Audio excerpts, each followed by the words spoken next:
They were one of the most dominant and iconic tandems that the league has ever seen, and as teammates, they played 8 seasons together, went to the NBA Finals 4 times, and won 3 NBA championships. The thing is, there are many narratives about their time together as superstars, and one of the most common narratives was that Shaq carried Kobe.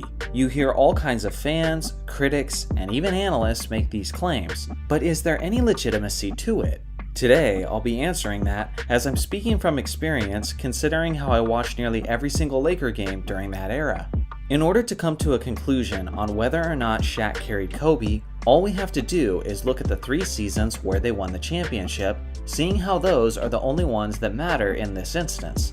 Their first championship run came in the 1999-2000 season, and with Shaq in his prime MVP form and Kobe ascending as a young superstar, they completely steamrolled the Western Conference, finishing with a 67-15 record.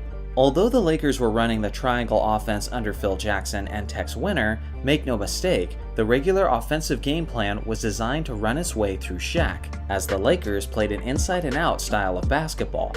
Kobe would have plenty of opportunities in isolation plays, but the vast majority of the time, the Lakers were looking to feed the big man down low. It was normal for Phil Jackson to ask Kobe to stop looking to score so much in order to get Shaq more involved. But when Shaq was having scoring streaks of his own, Jackson almost never reined him in order to give Kobe more opportunities, which is further evidence that Los Angeles looked to run their offense primarily through O'Neal. Especially during the regular season, Shaq held a strong advantage over Kobe statistically, as the Diesel averaged 29.7 points, 13.6 rebounds, 3.8 assists, and 3 blocks on 57.4% shooting. Not only was Shaq likely the most dominant offensive player throughout the regular season, but he also finished as that season's runner-up for the Defensive Player of the Year award.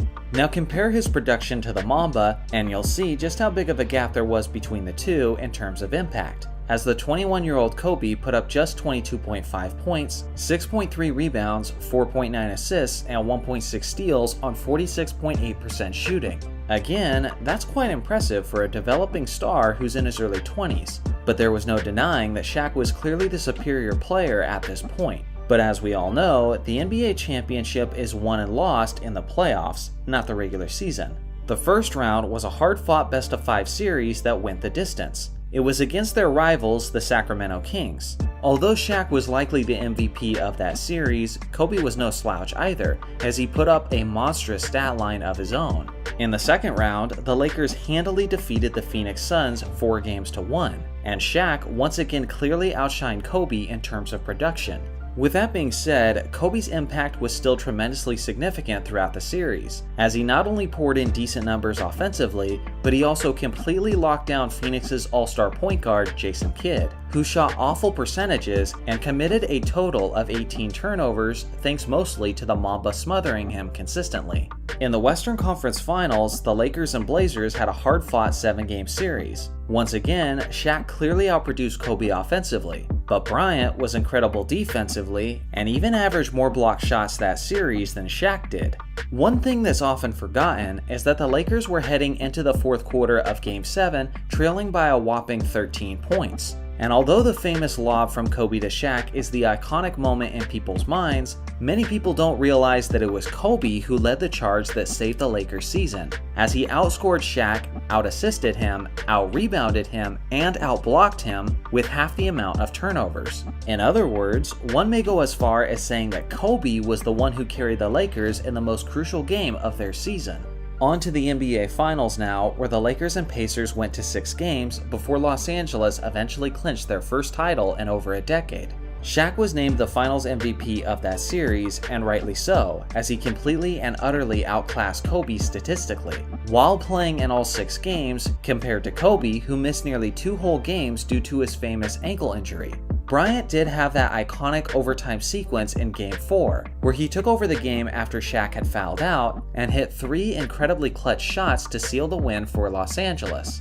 Based on that game alone, you have to recognize that Kobe at least had somewhat of a positive impact on the series. But given how much Shaq dominated throughout the rest of the series, it still may be fair to say that O'Neal carried the Lakers in these finals. The thing is, in all 3 of the Lakers' championship runs, the NBA championship was likely decided in the Western Conference Finals, since the 2 best teams overall were clearly represented by the West. If Kobe doesn't come up clutch to defeat Portland in 7 games, then Shaq isn't able to dominate the NBA Finals in the first place. So in conclusion, is it fair to say that Shaq carried Kobe in the 2000 season? I would say that it's at least plausible, and I would respect someone's opinion either way. But one thing that can't be argued is that Shaq was clearly Batman in their first championship run, while Kobe played the more complementary role of Robin. Now let's tackle the 2000 to 2001 season. Kobe's individual skills took a huge leap forward this season, as him and Shaq had nearly identical scoring averages at the end of the regular season. But that's where they began their historic undefeated run through the Western Conference playoffs. Once again, it was the popular belief among people who followed the NBA that the Western Conference was much stronger than the Eastern Conference during this era. And with that being said, Kobe was arguably the best player on the Lakers during those inter-conference battles, as he efficiently filled up the stat sheet and dominated the game on both ends of the court. One of their more crucial series was their sweep over the first-seeded San Antonio Spurs in the West Finals, and in that series specifically, Kobe was almost certainly the MVP of that 4-game stretch. When the NBA Finals came, it was O'Neal who yet again dominated on a historic level, putting up completely insane numbers regardless of the fact that he was being defended by that season's Defensive Player of the Year, Dikembe Mutombo. Considering how Kobe was arguably the best in the West playoffs, it would be insanely inappropriate to say that he was carried this season, regardless of the fact that Shaq was the definitive Finals MVP against Philadelphia. In conclusion, Kobe was not carried in 2001. This brings us now to the final championship year of the Lakers three-peat, the 2001 to 2002 season. Shaq's regular season numbers indicated that he was still the premier player in Los Angeles, but Kobe put up solid all-around numbers of his own, as the Lakers finished the regular season with a 58-24 record. Once again, Kobe was pretty solid throughout the Western Conference playoffs, as they had a tough road through Portland, San Antonio, and Sacramento. He wasn't as efficient as the previous postseason, but he still produced greatly and made plenty of timely baskets that were the difference in many close games. In the 7th and deciding game against Sacramento, Kobe dropped 30 points, 10 assists, and 7 rebounds. Without his impact, Sacramento are the ones that win that series. Of course, the refs might have had something to do with that too, but that's a topic for another video. With all of that being said, Shaq consistently outproduced Kobe this postseason, and in the NBA Finals against the New Jersey Nets, the Diesel was the main reason the Lakers swept them so handily, as he deservedly won his 3rd straight Finals MVP. Shaq absolutely dominated, as he broke the NBA Finals record for the most points scored in a 4-game series. This completely overshadowed Kobe's terrific performance, as the Mamba scored roughly 27 points per game on insanely efficient shooting splits. Although Shaq deserved every Finals MVP he got, you can't deny Kobe's crucial impact when the games mattered the most. For this reason, the conclusion is that Kobe was not carried by Shaq in the 2002 season. Now let me make this extremely clear. As we reflect and evaluate the Lakers three-peat, the evidence is clear that Shaq was the best player during those championship runs, and frankly, it wasn't all that close. He was Batman and Kobe was Robin. Whoever argues otherwise either simply didn't watch, or is just being an extremely biased Kobe fan. Kobe was between the ages of 20 to 22, while Shaq was in his late 20s and in the prime of his career. Considering where they were at in their careers, it's understandable that this is how the pecking order unfolded. Even with this being said, I think it's extremely disrespectful to Kobe's contribution to say that Shaq carried him. When I think of the word carried, I think of LeBron dragging an injury-laden Cavs team to the NBA Finals in 2018. I think of Kobe willing the Lakers to the playoffs in 2006 with guys like Smush Parker and Kwame Brown in the starting lineup. I think of Michael Jordan willing his team of mostly crackheads to the playoffs and dropping 63 points against the first-seeded Boston Celtics in 1986. Those are legitimate examples of superstars carrying their teams. Shaq and Kobe simultaneously steamrolling the league together as complementary superstars is far from the definition of a carry, even if Shaq was clearly the superior player. Here's 8 rarely known facts about Kobe Bryant. Number 1. He claimed he could be the best point guard. In the 2012 to 2013 season, Kobe was 34 years old and was in his 17th season in the league. And this would be his last season as an MVP caliber player that we all remember famously ended with the Achilles tear.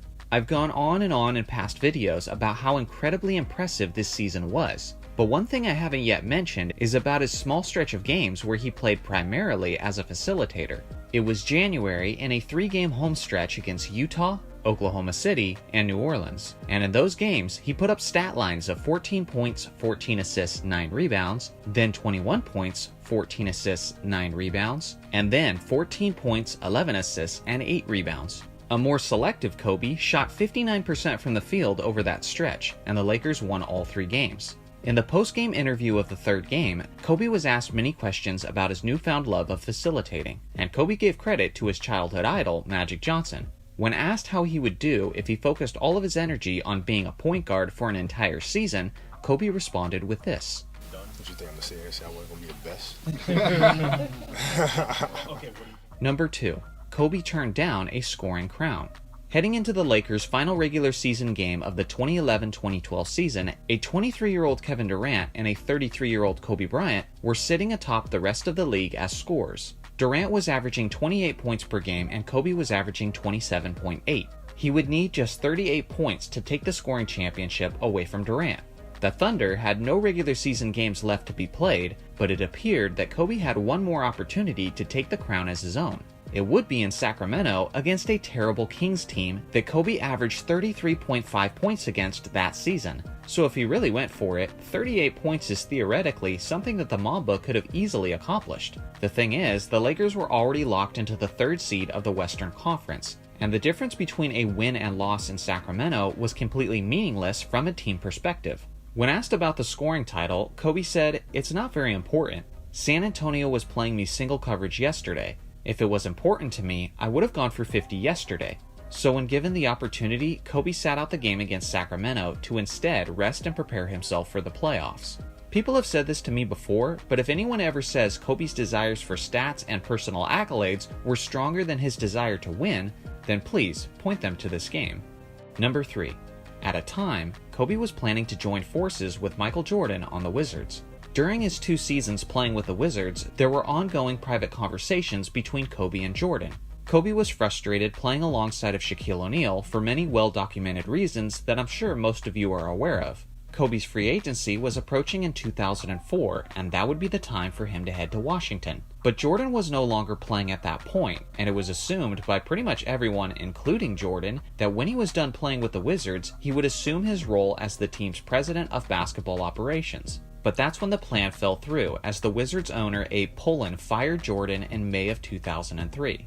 When asked if the rumor was true that he planned on joining Jordan in Washington, Kobe said, "That's true. I've always been big on having mentors. Being around guys who have done it before and done it at a high level. I always tried to pick their brains and absorb knowledge. Obviously, being in that situation, it would have helped having to be around him every day and so on.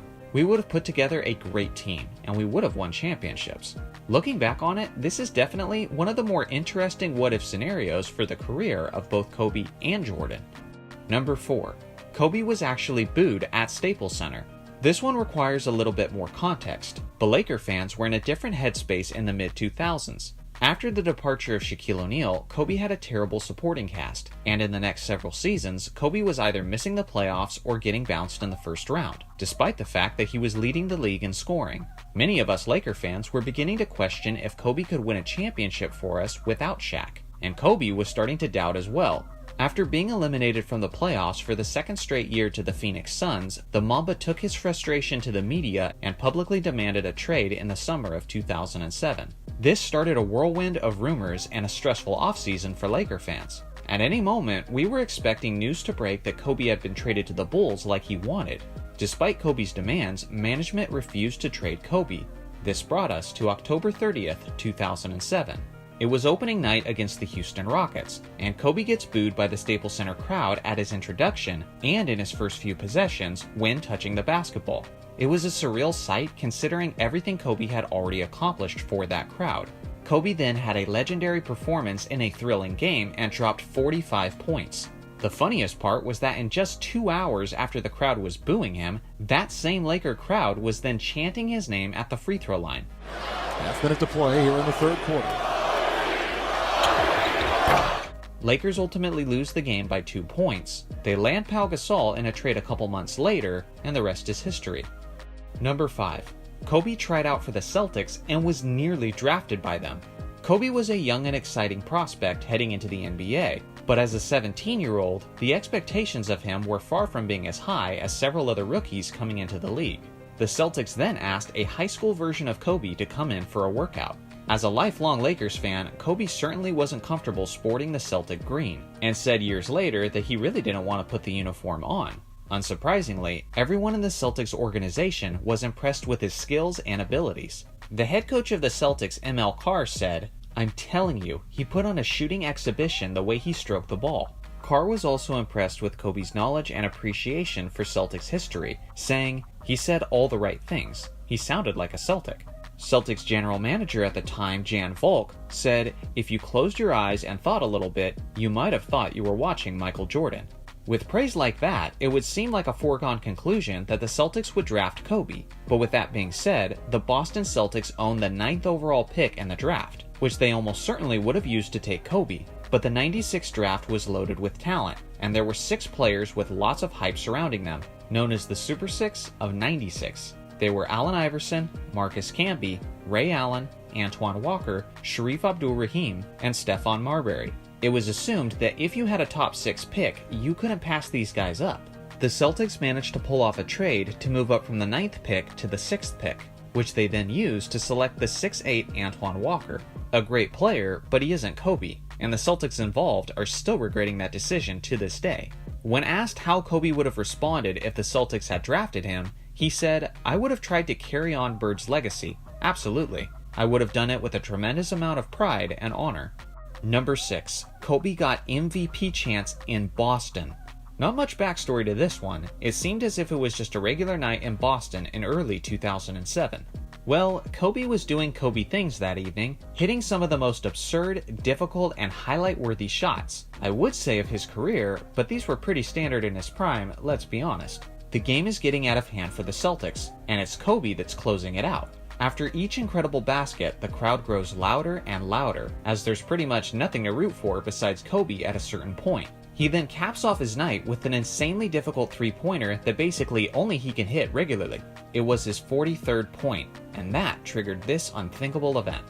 You're seeing something that's very rare indeed. A Laker to get MVP chance Right, in Boston. In Boston. Of all places. Are you kidding me?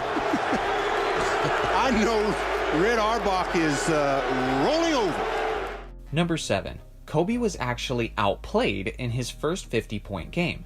It's December of the 2000 to 2001 season. Kobe is just now starting to assert himself as one of the elite scorers of the NBA, as he took his average from 22.5 points per game to 28.5 this season. The 14-5 Lakers were taking on the 5-13 Warriors in a game they were obviously expected to win. The only significant thing the Lakers defense really had to worry about was that on the other side of the court was Antawn Jamison, who was coming off of a 51-point and 14-rebound performance against the Supersonics. What ensued was one of the most epic solo duels of Kobe's career, as both stars were trading baskets back and forth throughout the game. Kobe was on fire and was having probably the best game of his career up to that point, but Jamison was enjoying an encore performance from a few nights prior. The game eventually went to overtime and it came down to the final possession. Kobe shot a difficult 3 and missed wide right, and the Warriors won the game. Kobe finished with 51 points, 7 rebounds, and 8 assists on 51% shooting, just to be outdone by Jamison's 51 points, 13 rebounds, and 5 assists on 72% shooting. A pretty interesting footnote to two guys who would go on to be future teammates. Number 8. For a while, Kobe listened to Don't Stop Believing every single day. It's the 2008 NBA Finals Game 6. One of the worst memories of any Lakers fan, and Kobe is no exception. The Lakers were destroyed by the rival Celtics by 39 points, sending the Lakers home. Amidst Kobe's tears and amidst the celebration in Boston, playing loudly throughout the stadium was Don't Stop Believing by Journey. For Kobe, the song naturally became attached to the painful memory of falling short to the Celtics and failing to win a championship. So Kobe responded by doing one of the most Mamba mentality things ever and listened to the song every single day leading up to his 2009 championship in order to keep the pain and motivation fresh in his mind. If we do the math, that's 362 straight days of listening to that song and reliving one of your worst experiences. It sounds crazy, but it worked. And this is why we celebrate this legend, because this guy was just wired differently, in such a way that inspires many of us. Let me start off this video by acknowledging the purple and gold elephant in the room. I am a lifelong Lakers fan, and I have made it very clear numerous times on my channel that Kobe Bryant is my favorite player of all time. So although I don't think I'm being biased with this opinion, it's still entirely possible. Maybe it's my own subconscious bias that's inspiring me to get this point across. But again, I don't think so. On this channel, in front of thousands of listeners, I've been critical of Kobe numerous times. For example, I believe his selfish Finals MVP aspirations was the biggest reason the Lakers lost in the 2004 NBA Finals. I believe the Lakers making Kobe the highest paid player in the league after he tore his Achilles and was his mid-30s was one of the dumbest decisions the organization has ever made. And I also believe that Kobe's final 3 seasons after his Achilles tear was some of the ugliest basketball I have ever seen from a superstar player, as he shot only 36.6% in those last 3 seasons, while being among the league leaders in shot attempts per game. Fortunately, his 60-point farewell game kinda washed away the memory of just how bad those final 3 seasons were. So like I said before, although Kobe Bryant is my favorite player of all time, I at least try to be as objective as possible when talking about the game of basketball in general. So now for the topic at hand. Many people, and maybe even the majority of people who watch basketball, believe that Kobe Bryant quit on his team in Game 7 of the first round in the 2006 playoffs against the Phoenix Suns. The reason people believe this is because Kobe was publicly frustrated with the Lakers organization at this time, due to the lack of a solid supporting cast. Heading into the second half of Game 7, the Lakers were down by 15 points, and in the second half, Kobe was extremely passive and seemed reluctant to shoot the ball. After taking 13 shots in the first half, Kobe only took a total of 3 shots in the second half, and the Lakers ended up losing the deciding 7th game by a whopping 31 points. Given the fact that Kobe was a natural volume shooter, it seemed incredibly out of character for him to be so passive in the second half of a crucial game. So because of this, a narrative was firmly established that Kobe quit on his team in Game 7 of those playoffs, and it's a narrative that still regularly circulates in basketball discussions to this very day. Now for myself personally, I don't believe this narrative in the slightest, and I never have for that matter. As someone who watched every Laker game that season, I believe there is a legitimate reason why things played out the way that they did, but it requires the full context of that season. So if there's any video of mine that you watch till the very end, I ask that you would make it this one. So let's get into it. Like I mentioned before, back in my teenage years, I religiously watched every single Laker game. And I mean every single Laker game. If people ask me to go out to dinner, sorry, I can't. There's a Laker game tonight.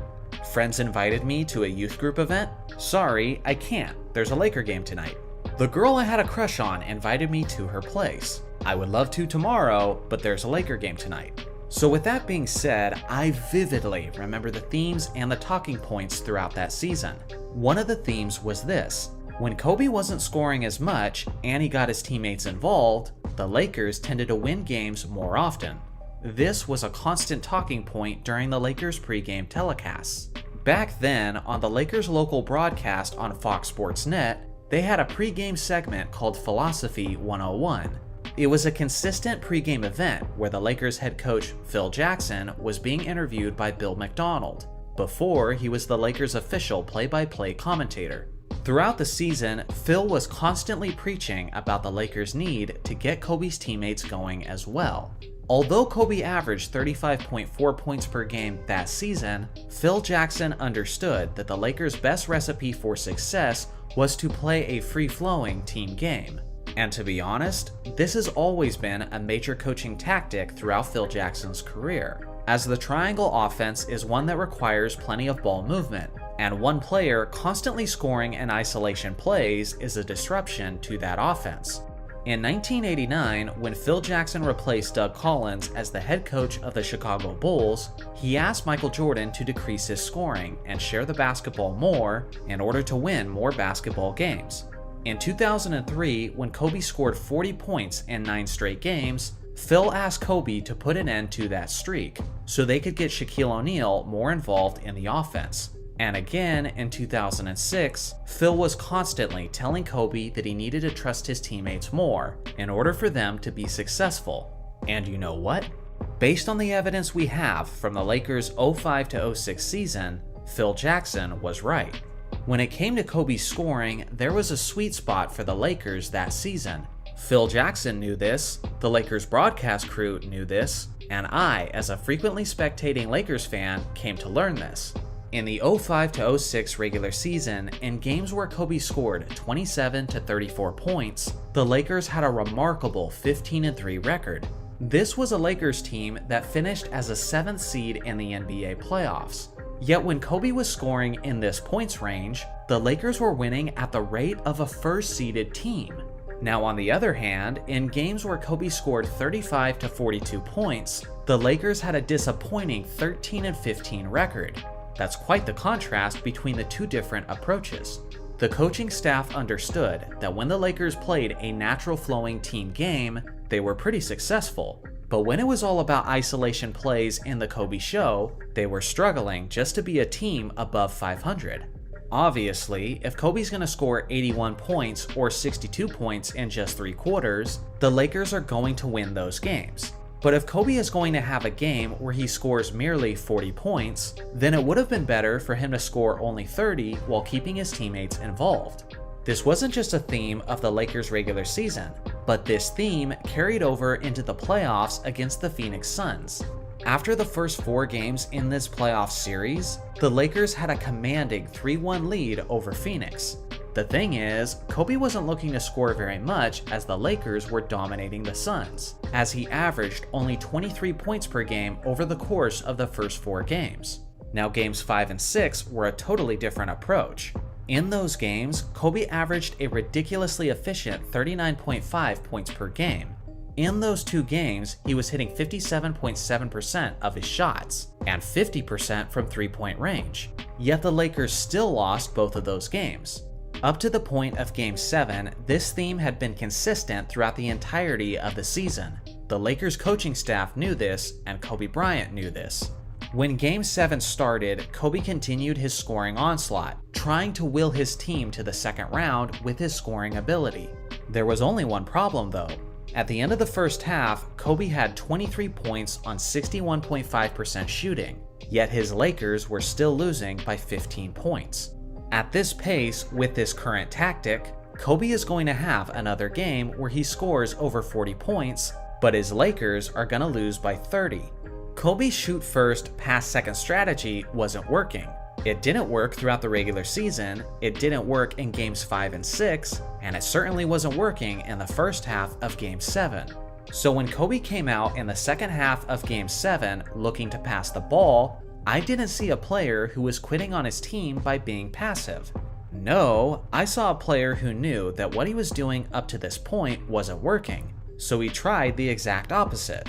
I saw a Kobe who was desperately trying to get his teammates going because he knew that it was the only shot he had at defeating the Phoenix Suns. Now obviously, this tactic didn't work either, as Kobe's teammates only shot 33.3% from the field in the second half, and the Lakers ended up losing by 31 points. Now here's the thing, this wasn't just my observation after watching Game 7, but this is pretty close to Phil Jackson's and Kobe Bryant's explanation of what actually happened. Take a listen. Well, we wanted to get back in the ball game. We're running stuff through other guys. Nash was a little bit banged up. We're trying to, work at that end of it, trying to go inside to Lamar, get an inside-out game, and Kobe just sat on that game and let the other things happen. When your approach to the second half, you only took a couple of shots. Well, if we're going to get back in this type of a game, we have to have everybody contributing. In the first half, started, picking it up offensively just to keep us in the hunt. In the second half, when we're going to get back in these type of games, everybody starts getting in the rhythm. Then everybody gets pumped up about the game. It just didn't happen for us. So now you're trying to tell me that Kobe freaking Bryant, one of the most driven, hardworking, and competitive athletes in human history, just laid over and accepted defeat? Are you serious? Kobe is one of the last people that I could ever envision doing that, based on his personality and his reputation. Guys like that don't just lay over and quit due to pettiness. For me, it's way harder to believe that a highly competitive person made a complete out-of-character action by quitting on his team than it is for me to believe that Kobe being passive was his desperate attempt to give his team a chance at winning the game. Kobe's famous 5th championship ring is one of the most iconic moments of his legendary career, but it also happens to be one of his most highly criticized moments as well. Kobe famously shot 6 of 24 from the field on the deciding 7th game of the 2010 NBA Finals. That's only 25% from the field, and in Kobe's own words, he couldn't hit water if he was shooting off a boat. Because of Kobe's poor shooting percentage, this has led some to say that Kobe was lucky to win his 5th ring, and some go even as far as saying that Pau Gasol saved Kobe's legacy. Today, I'm busting this myth. The Lakers-Celtics rivalry was defined by defense and physicality. That was never more present than in this deciding 7th game. If you watched that game, it was clear that the referees didn't want to interfere with the game and set the tone early by putting away their whistles. Due to this, Game 7 was one of the most physical and ugly games of NBA history. As a result, almost nobody shot well because of this. Pierce was 5 of 15, Allen was 3 of 14, Artest was 7 of 18, Gasol was 6 of 16, and Bynum was 1 of 5. The final score was 83-79, which is indicative of the grittiness and ugliness of that game as a whole, and not just from Kobe. In a game as physical as this one, 2 of the most crucial aspects would be defense and rebounding, and in both areas, Kobe excelled. He hauled in 15 hard-earned rebounds, with several of those coming in extremely clutch moments. The last reason why Kobe's legacy wasn't saved is because the series shouldn't have even gone to a 7th game for Kobe to be criticized in the first place. The Lakers lost Game 5 of that series in Boston, but that's a game they should have won even if Kobe had just a little help. At one point, Kobe scored 23 straight Laker points. From midway through the second quarter to midway through the third quarter, Kobe was the only Laker who scored any points. He finished with 38 of the team's final 86 points, yet they were just short of the victory. With even a little support in that game, Lakers end up winning the championship in 6 games. Kobe deserved MVP that series, and honestly, it's disrespectful to suggest that anybody saved his legacy. I know what some of you guys are already thinking. Underrated? Everyone talks about Kobe, and most people recognize his 06 season as the best year of his career. How could Johnny possibly be crazy enough to call this famous season underrated? Well, dear viewer, the literal definition of underrate is to underestimate the extent, value, or importance of someone or something. It doesn't mean that people don't know about it, or that they don't recognize it as something good. Essentially, it simply means it's better than you think. Many forms of media have done lists that rank the greatest individual seasons of all time. Bleacher Report did one. Let's check for 06 Kobe. Nope, not in the top 10, or even an honorable mention. I've checked a few other lists, and know that this is a common theme. It's one thing for me to just point out that Kobe doesn't make these lists, but to understand how preposterous that really is, we need to dig into the details of this season and evaluate how it compares to other great seasons of NBA history. In Kobe's 05-06 season, he averaged 35.4 points, 5.3 rebounds, 4.5 assists, and 1.8 steals on 45% shooting. I would say he led the Lakers, but that would be a massive understatement. He carried the Lakers to a 45-37 record, which was good enough for the 7th seed in the loaded Western Conference. It was incredible that they were able to win 45 games, considering Kobe famously played with a below-average supporting cast. He was first-team All-NBA, first-team All-Defense, and finished 4th in MVP voting. That's right, all of that gets you just 4th place on the MVP leaderboard. More on that later. But first, let's get into even more details. Kobe's 06 campaign gave us 6 50-point games, 27 40-point games, his 81-point performance, which is the second greatest in NBA history, where he also scored 55 points in the second half alone, and just a month before that, he gave us 62 points in 3 quarters against the Dallas Mavericks, Through 3 quarters, Kobe outscored the entire Mavericks team 62-61. That wasn't just any Mavericks team either. This was an elite defensive team that also made it to the NBA Finals that season. No player in the history of the league has ever single-handedly outscored an entire team over the course of a game. If Kobe had simply played the 4th quarter, he would have had a legitimate shot at doing it. This 06 season was the 9th highest points per game season in NBA history. It made Kobe one of only 5 players to ever average over 35 points in a season. For this next point, we'll be excluding Wilt Chamberlain because he's pretty ridiculous. The only people ahead of Kobe other than Wilt on that list are Rick Barry in 1966 with an average of 35.6 points, James Harden in 2019 with 36.1, and Michael Jordan in 1987 with 37.1. Excluding Wilt, these were the greatest scoring seasons of all time, so these will be the years I'll be comparing with Kobe's 06 season. Despite the fact that Kobe is below those 3 wing players on this list, I'll argue that Kobe's season is clearly the most impressive from a scoring perspective. In the 66-67 season, Rick Barry averaged 35.6 points, and teams around the league were averaging 117.4 points per game. That means that Rick Barry averaged 30.3% of what was the league's team average. In 2019, Harden averaged 36.1 points, while teams were averaging 111.2 points. That's 32.4%. In 1987, Jordan averaged 37.1, and the league averaged 109.9. That's 33.7%. When Kobe put up 35.4 points per game, he did it during one of the lowest scoring seasons in NBA history, as teams were averaging only 97 points per game, which equals 36.5% for Kobe. In 2006, only 5 teams averaged more than 100 points a game, and Kobe's Lakers were not one of them. In James Harden's season, Rick Barry's season, and Michael Jordan's season, every single team in the league averaged over 103 points per game. If that doesn't get the point across, this definitely will. Statistically speaking, in Jordan and Harden's seasons, the worst offense in the entire league would be the second best offense in Kobe's season. In Rick Barry's season, the worst offense in the entire league would easily be the best offense in Kobe's season. Not only did Kobe average 35.5 points in 2006, but he did it at a time when it wasn't supposed to happen. There was significantly less offense, but Kobe was good enough to be the offense for his team, more so than any other player not named Wilt Chamberlain. On top of all of this, Kobe averaged only 3.1 turnovers that year, which is the fewest among this group we're comparing.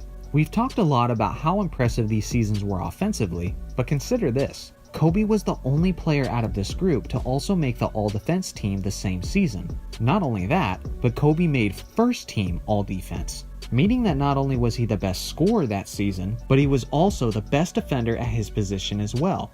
In fact, Kobe's the only player in NBA history to average over 35 points per game while being first team All-Defense. So in a quick recap, Kobe put up 35.4 points on 45% shooting, regardless of the fact that he was facing double teams all year with a below average supporting cast. He carried the offense, he was one of the best defenders in the league, and he drug his team to the playoffs even though they had no business being there.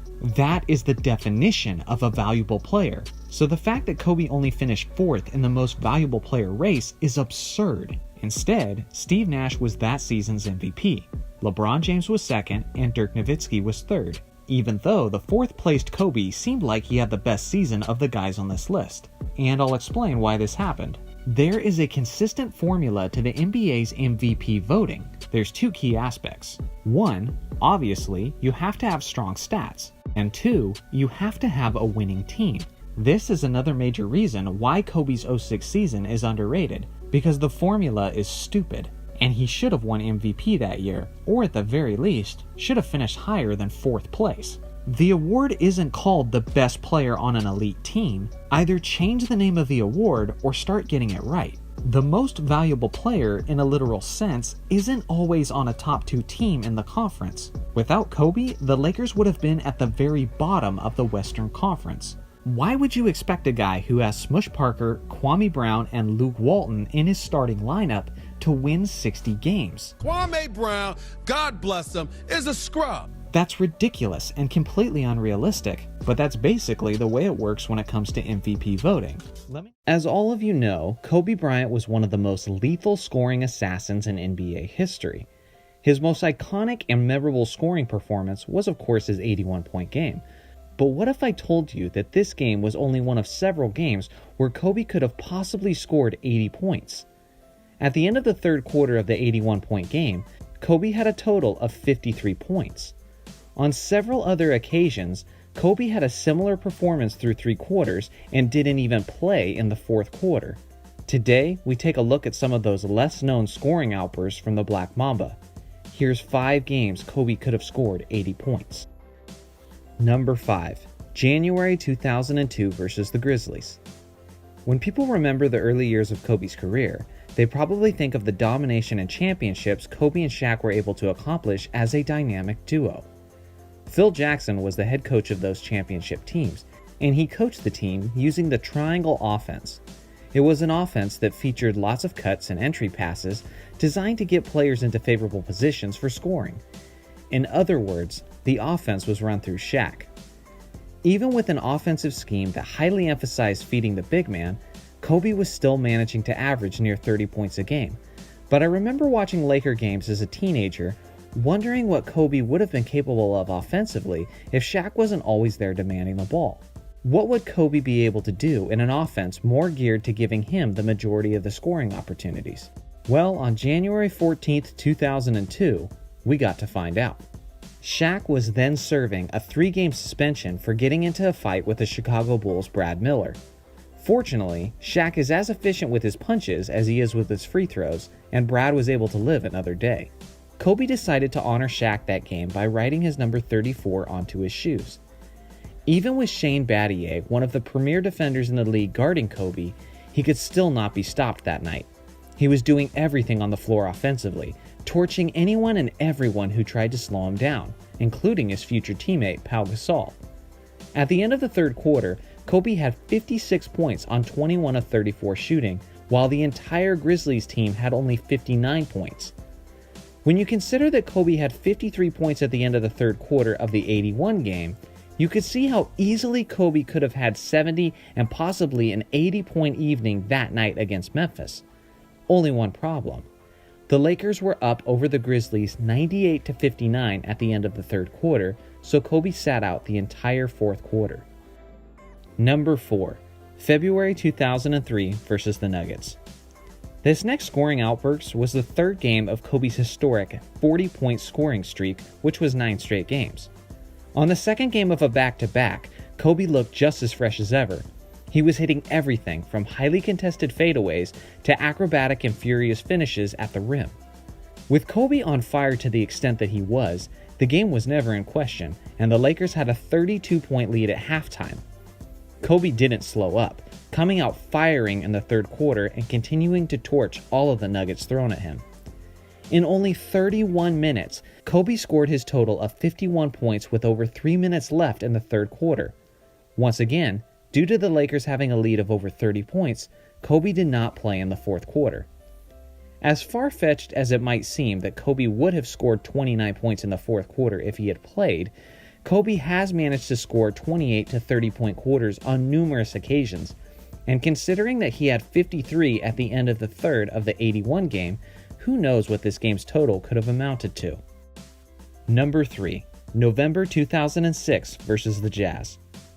As a rookie, Kobe began his career with his famous airballs in the playoffs versus the Utah Jazz. It seems as though Kobe has been out for revenge on them ever since. In this 2006 matchup with the Utah Jazz, Kobe continued to embarrass the Utah defense. The Jazz threw several different defenders at Kobe, including the respected and elite defender Andrei Kirilenko. Like many times before, it didn't matter who defended Kobe this evening, as Kobe had one of the most efficiently explosive scoring performances of his career. He started the game hot, scoring 22 points in the first half, but he completely erupted in the third quarter, scoring 30 points, including an incredible sequence in which Kobe made 11 straight shots without a miss. At the end of the third quarter, Kobe had 52 points on a remarkable 19 of 26 shooting on only 34 minutes played. The Lakers were up by 22 points at the end of the third, and once again, Kobe did not play in the fourth quarter. Number 2. December 2005 versus the Mavericks. Maybe the most incredible scoring performance of Kobe's career. Yeah, I said it. This game took place early in Kobe's famous 05-06 season, a game that would set the tone for an incredible record-breaking season. On the opponent's sideline was a familiar face to Kobe, Dallas Mavericks assistant coach Del Harris. Harris was Kobe's head coach in his rookie season with the Lakers in 1996. After tearing it up in the Summer League, Kobe came into the NBA as a confident rookie, ready to sink his teeth into the competition. Harris had other plans though, which included giving the veterans the majority of the minutes while Kobe watched from the bench. Kobe only played a minimal 15.5 minutes per game in his rookie season, an experience that Kobe never forgot. And in this evening against the Dallas Mavericks, he was getting his revenge. According to Kobe, he used this as motivation to have one of the most amazing performances of his career. Kobe went on an absolute tear, scoring in a multitude of ways that the Mavericks had absolutely no answer for. He scored 32 points in the first half and had 30 in the third quarter alone. At the end of the third quarter, the score on the Jumbotron showed Kobe with 62 points, Dallas 61. He outscored an entire team through 3 quarters. This game is the reason why people who discredit Kobe for scoring 81 points on a weak Raptors defense just look ridiculous, because he arguably did something more impressive just 1 month prior. This wasn't just any ordinary team that Kobe outscored through 3 quarters. This was a Dallas Mavericks team ranked 7th in points allowed that year, who also went on to the NBA Finals that season. Listen to this. Even though Wilt had a 100-point game, the final score of that game was 169 to 147. Wilt was nowhere close to outscoring the opposing team. Kobe not only could have easily had 80 this night, but he had a chance to do something that's never been done before in league history, outscoring an opposing team single-handedly. But when given the option, Kobe passed at the opportunity to play in the fourth quarter due to the game being essentially decided with the Lakers leading by 34 points entering the fourth quarter. Lakers assistant coach and former teammate Brian Shaw asked Kobe if he was crazy for choosing to sit out of the fourth quarter, saying to Kobe, "If you play in this fourth quarter, you could get 80. To which Kobe responded, "Nah, we're up by 30. When the time is right and the team needs it, I'll do it." It's December 8th of 2011, and the NBA lockout shortened season is just days away from beginning. The Mavericks are preparing their title defense. The Miami Heat are ready for revenge after a disappointing defeat in the previous finals, and the Lakers are looking to make any last-minute adjustments to propel themselves back into title contention. It was just then that the Lakers sent shockwaves throughout the entire basketball universe when they made a blockbuster trade like they've pulled off so many times before in the franchise's rich history. A 26-year-old Chris Paul was acquired and set to join a still lethal 33-year-old Kobe Bryant, making them instantly one of the best backcourts in NBA history. Displayed on the screen are the players who were involved in the blockbuster 3-team deal. One of the key and interesting aspects is how the Lakers' young and talented center Andrew Bynum was not included in the deal, and you guys may remember how he was eventually traded in the following offseason for Dwight Howard. This trade was foreseen and highly speculated over even when the Lakers acquired Paul, so many saw it as just a matter of time before a big three of Kobe, CP3, and Howard all assembled in Los Angeles. We had about an hour to enjoy the Paul trade and everything being right in the LA basketball world, when something happened that was even more shocking than the trade itself. The NBA league office stopped the deal.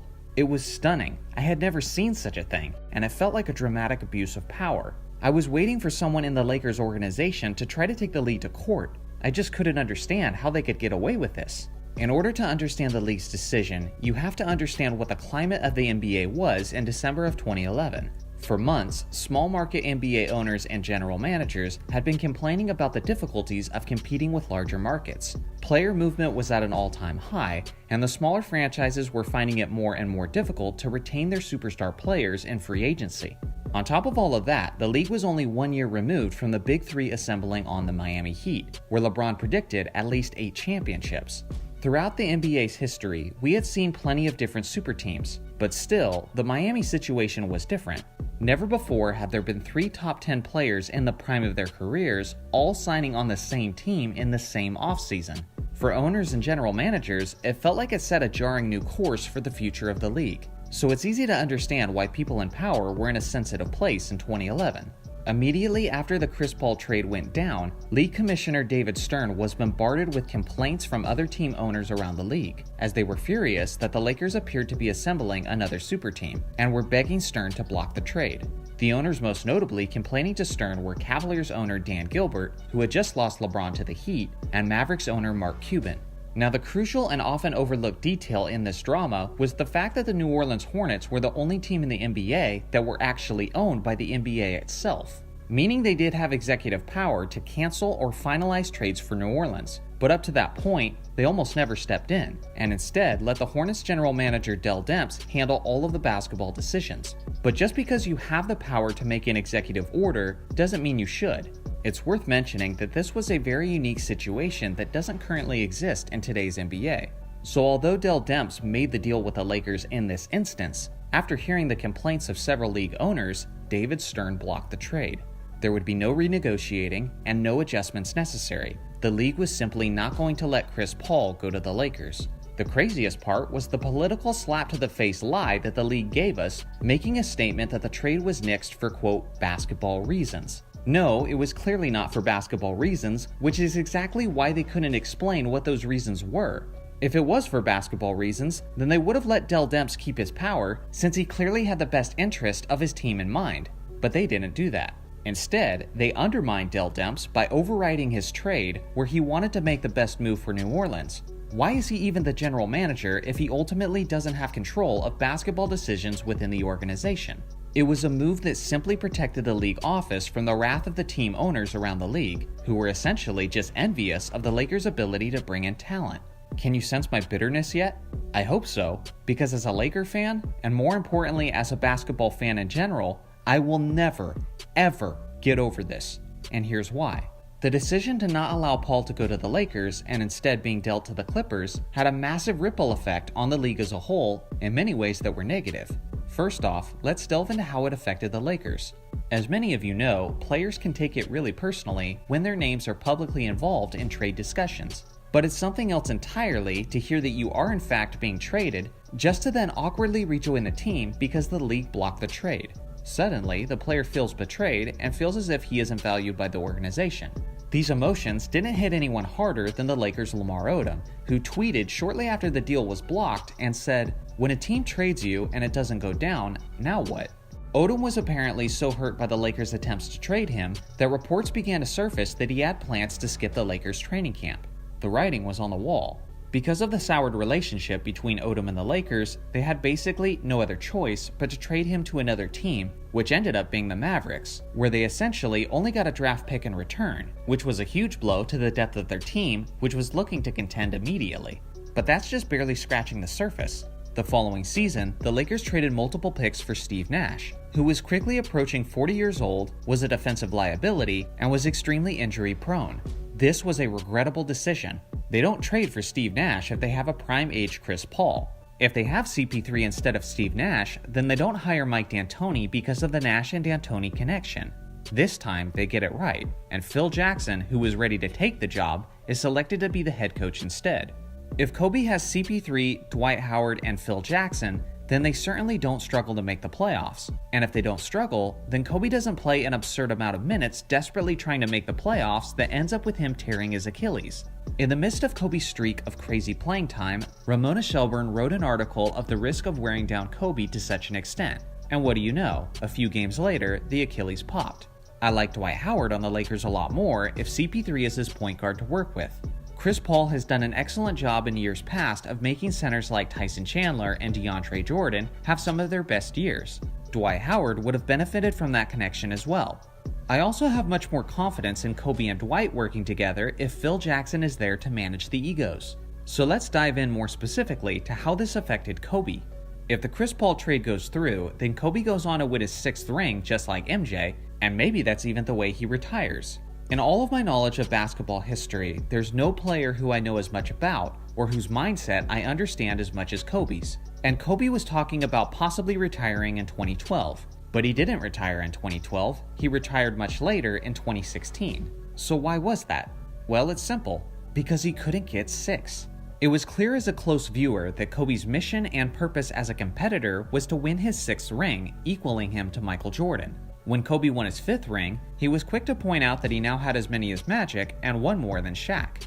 Ring count was everything to him, and that pushed him to struggle through the final 4 years of his career. The last few seasons of Kobe were brutal to watch. The Achilles was what started his dramatic decline. He was hampered by numerous injuries as his body betrayed him, his efficiency had gone into the toilet, and his Lakers were consistently losing as he was surrounded by players much younger than him who didn't share his will and competitive drive to win at all cost. Something that's a fact but shouldn't be is that Kobe freaking Bryant was a part of the worst Lakers team in franchise history. Other than his farewell game where he scored 60, his final few seasons were a basketball nightmare. And sure, you could blame Lakers management, or even Kobe for taking a giant contract in his twilight years, but first and foremost, the majority of the blame traces back to the day the league told the Lakers you're not allowed to add talent, and it was all downhill from there. In his early years, Chris Paul was beginning to build a reputation for himself as one of the ultimate competitors. He was seen as a no-nonsense type of leader who loved to win and hated to lose. But is that how we view him in the modern day? Not quite, to be honest. Now he has the reputation of being a guy who struggles to get past the second round. His ability to perform well when it matters most is hotly debated, and some are crazy enough to even suggest that there's an argument on whether or not he should even be in the Hall of Fame. If Chris Paul had joined Kobe, then there's a good chance he becomes an NBA champion in his prime age, which totally transforms his legacy, and now with his career-long statistics, he comfortably enters the conversation of the greatest point guards of all time. He also would have been the man appointed to lead the NBA's most iconic franchise as Kobe was leaving the league behind. And as a member of Team Banana Boat, Chris Paul is likely waiting for LeBron with open arms whenever he was ready to join Los Angeles.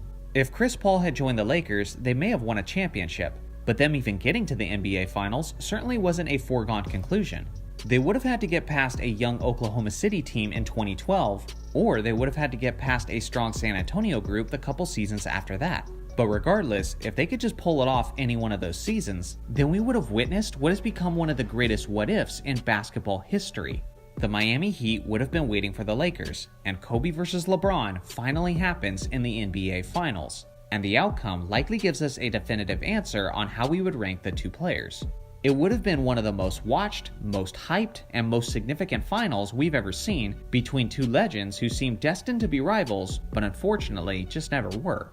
So when people talk about the blocked Chris Paul trade, remember, it wasn't just us Laker fans who lost as a result. We all lost. Kobe Bryant and LeBron James, widely recognized as the two greatest players since the turn of the millennium. Despite being the greatest players, these two never really shared a rivalry as they played in separate conferences and unfortunately never met up in the NBA Finals. But with that being said, there was one special week of NBA history where these two MVP candidates were competing to display the greatest show at the basketball mecca, Madison Square Garden. So who would be crowned the King of New York, LeBron or Kobe? To get an answer to that, let's take a dive back into this week in history. It's February 2nd, 2009, and the 37-9 Lakers are set to square off with the 21-25 Knicks, who were actually riding high on a 3-game winning streak. Although Kobe and the Lakers were enjoying the best record in the Western Conference, there was also a very somber mood to this team, as their previous game was against the Memphis Grizzlies, and in that contest, Kobe fell on Andrew Bynum's leg, severely injuring the star center, which was obviously a massive blow to the Lakers' championship hopes.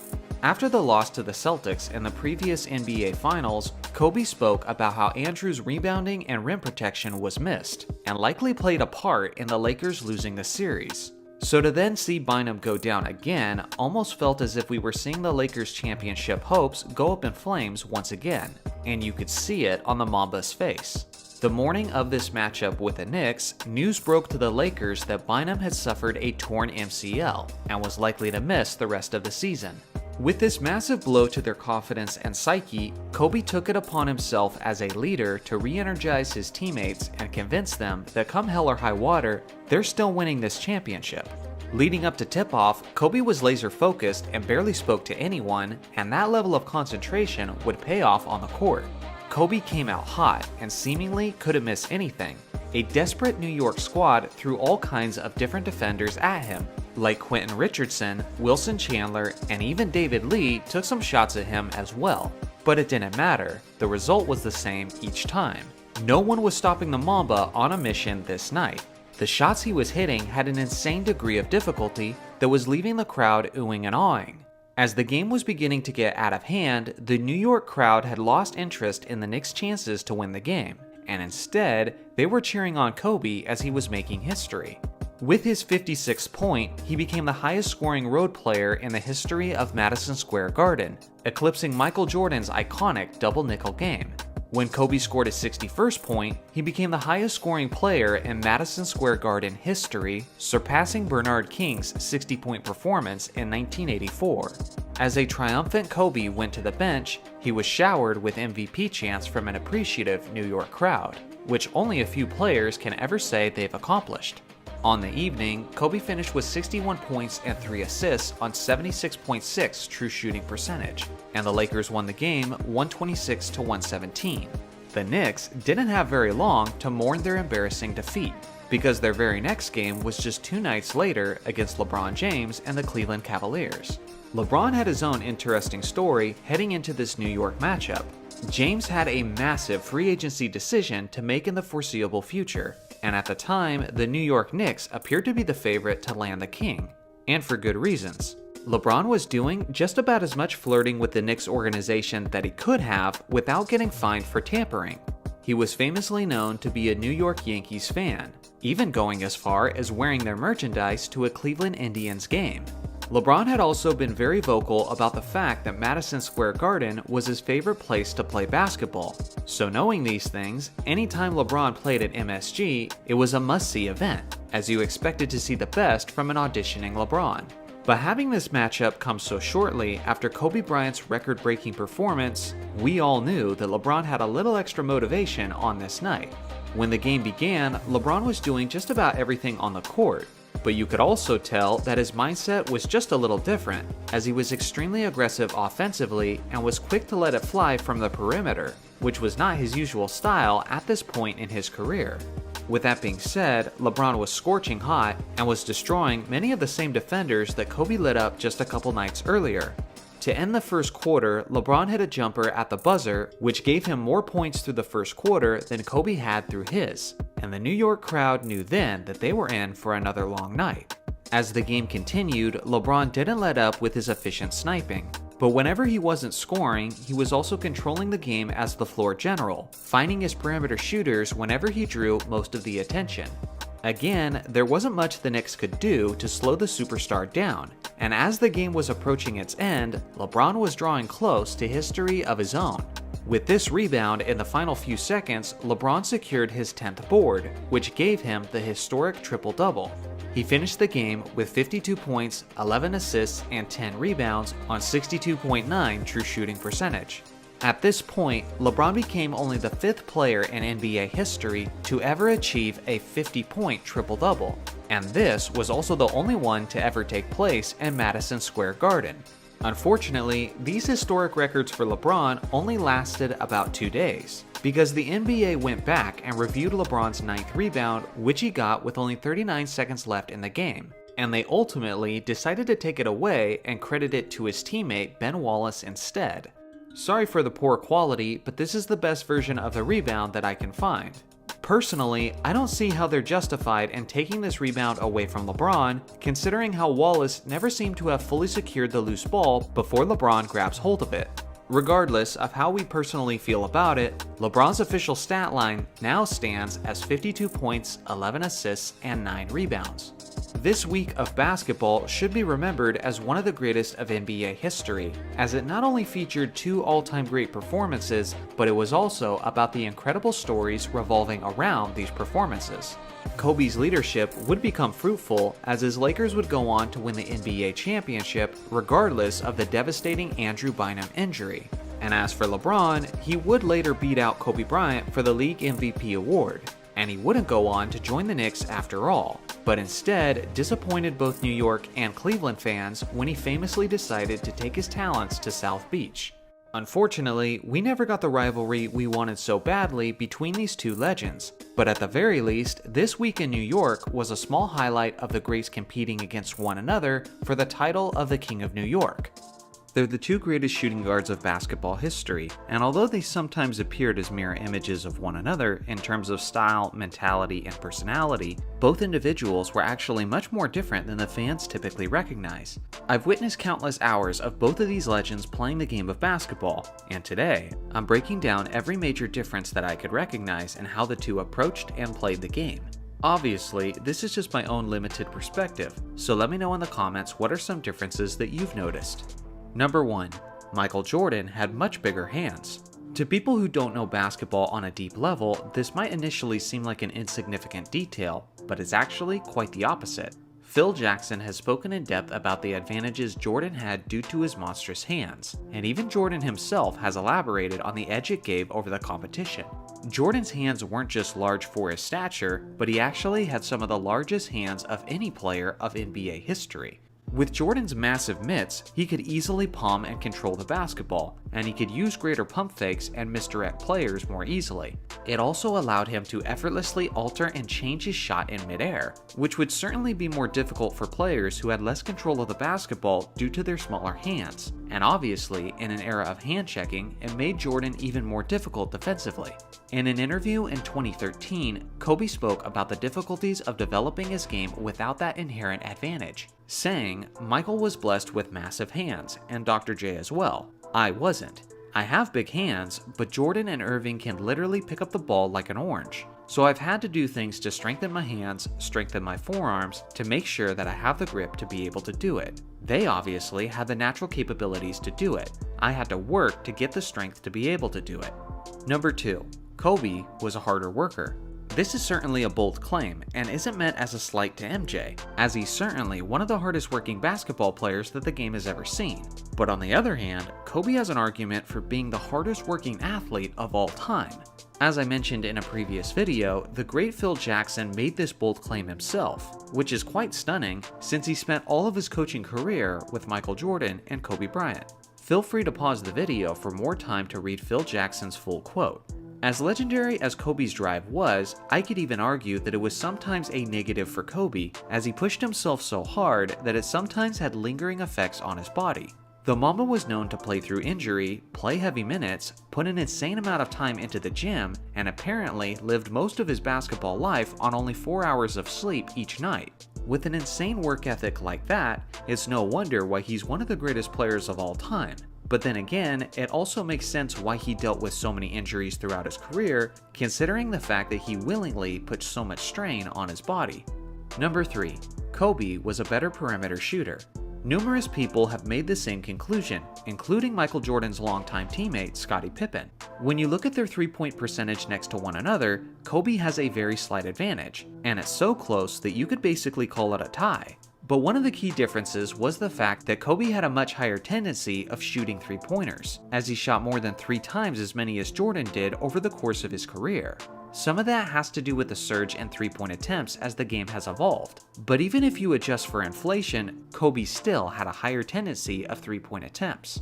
Analytics have proven that as you take more shots, percentages generally decrease, because you can be less selective with your opportunities, and yet despite that, the Mamba maintains his edge. The perimeter shot advantage isn't just about three-pointers though. Kobe loved to take shots in rhythm just a step or two inside of the three-point line. The Mamba was excellent at these shots, whether he was open or contested. With that being said, analytics show that generally these are the most inefficient shots on the court, mostly because of their distance and lower conversion rate, while still being worth only 2 points. Which brings us to the next difference. Number 4. Michael Jordan had better shot selection. It's no secret that Michael was a more efficient scorer than Kobe Bryant, averaging 30 points per game over the course of his career on nearly 50% shooting. A big reason for Jordan's significant edge over Kobe in field goal efficiency was because of MJ's sound decision making. Although Michael is famous for making some difficult shots, he certainly wasn't seeking them out. In his younger years, Jordan scored a large portion of his points in the paint and from the free throw line. As he aged, his game became more about the mid-range, and he rarely settled for more difficult opportunities, as he used his high basketball IQ to put himself in good positions to score. Although Kobe had many of these same skills as Jordan, the Mamba's supreme confidence led him to take a tremendous amount of difficult shots that most players wouldn't attempt. During his prime, it was common on a nightly basis for him to shoot through double teams, take heavily contested and off-balance shots from the perimeter, and he took a ton of what us hoopers would call heat check shots. Once again, Phil Jackson gave his own perspective on this topic, and said that Jordan always played within the flow of the team's offense and rarely tried to force anything, while Kobe may have been the more explosive player, but he also had a strong tendency of trying to force the situation and take over games offensively. Number 5. Jordan was the more durable athlete. I somewhat alluded to this earlier, but Kobe was dealing with injuries throughout the majority of his career and caused him to miss well over 100 games. Even in the games where he played, he was often dealing with nagging pain in his hands, wrists, shoulders, knees, and ankles. On the other hand, other than Jordan's second season with a broken foot, he rarely missed any games due to an injury and was often performing at full strength. In fact, excluding his second season, Jordan missed only 7 out of a possible 919 games with the Bulls. This was a testament to his stellar conditioning and his God-given athleticism. Number 6. Kobe was better with his left hand. It's not like there's any fancy left-handed specific stats that I can share with you guys, but you'll just have to take my word for it on this one.